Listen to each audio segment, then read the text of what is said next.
ಬೆಂಗಳೂರಿನ ಶಿವಾಜಿನಗರದಲ್ಲಿ ಜಿಬಿಎ ವತಿಯಿಂದ ನಡೆದ ಫುಟ್ಪಾತ್ ಒತ್ತುವರಿ ತೆರವು ಕಾರ್ಯಾಚರಣೆ ವೇಳೆ ಮಂಗಳವಾರ ಉದ್ವಿಗ್ನ ಪರಿಸ್ಥಿತಿ ನಿರ್ಮಾಣವಾಯಿತು. ಸ್ಥಳೀಯ ಸಂಘಟನೆಗಳ ಸದಸ್ಯರು ಪಾಲಿಕೆ ಸಿಬ್ಬಂದಿ ಮತ್ತು ಪೊಲೀಸರೊಂದಿಗೆ ಮಾತಿನ ಚಕಮಕಿ ನಡೆಸಿದರು.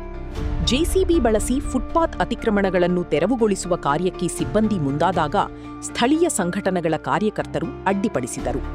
ಈ ವೇಳೆ ಪಾಲಿಕೆಯ ಇಂಜಿನಿಯರ್ಗಳು ಮತ್ತು ಜೆಸಿಬಿ ಚಾಲಕನ ಮೇಲೆ ಹಲ್ಲೆಗೆ ಯತ್ನಿಸಿದ ಆರೋಪಗಳು ಕೇಳಿಬಂದಿವೆ.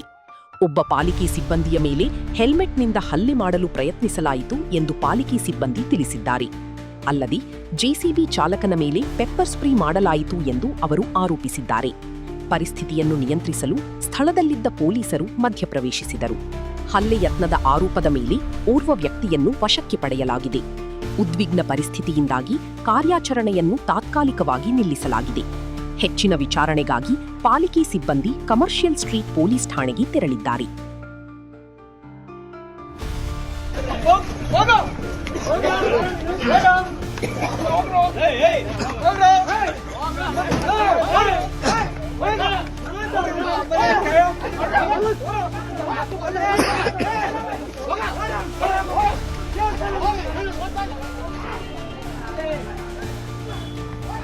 Ajar apa?